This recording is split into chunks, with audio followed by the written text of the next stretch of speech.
My name is Cassandra Espinosa, and the article's title that I chose is called An Underappreciated Key to College Success, Sleep. Author is Jane E. Brody, and it was published on August 13th, 2018.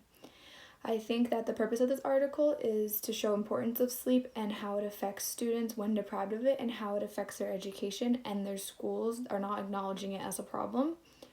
I learned that being awake for more than 16 hours, the brain functions starts to decline, and when someone reaches 20 hours, the person's performance is compared to someone who is intoxicated.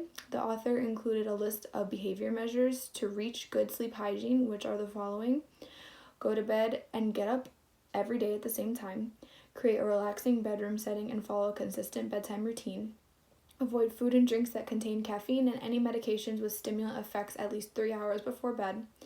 Don't stay up late cramming for an exam or doing homework, and if outside activities are time-consuming, then you should decrease those. If it's possible, to keep all electronics outside of the bedroom and avoid using before bed.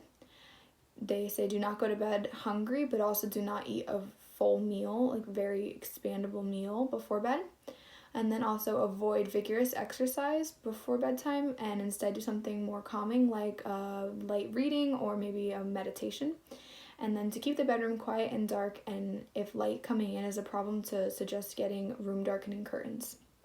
If I was to further research this topic, I would look into how sleep deprivation affects students when they're completing their work and also just their learning specifically. I would look for experiments where they're comparing the data between students who are getting the proper amount of sleep to students who aren't, and then their performance in school, like their grades, their GPAs, and how much they are able to complete correctly. I would also look into schools who are bringing awareness to sleep deprivation, like some schools do with alcohol courses. I would be curious to see if any schools have sleep courses to see how important sleep is, as well as alcohol education. There would be sleep education. And to find all this research, I would look into our school's databases that are provided to us and also the library on the topic of sleep deprivation. And then the articles related to this course is mentioned in chapter 14, which is dedicated about sleep, and specifically it says when you sleep less than you're supposed to, the next day you feel out of sorts and unable to function as well as usual. So I think that's really important relating to your school education, that if you don't sleep well the next day, you're probably not going to do as well the next day in school. And that's everything. Thank you.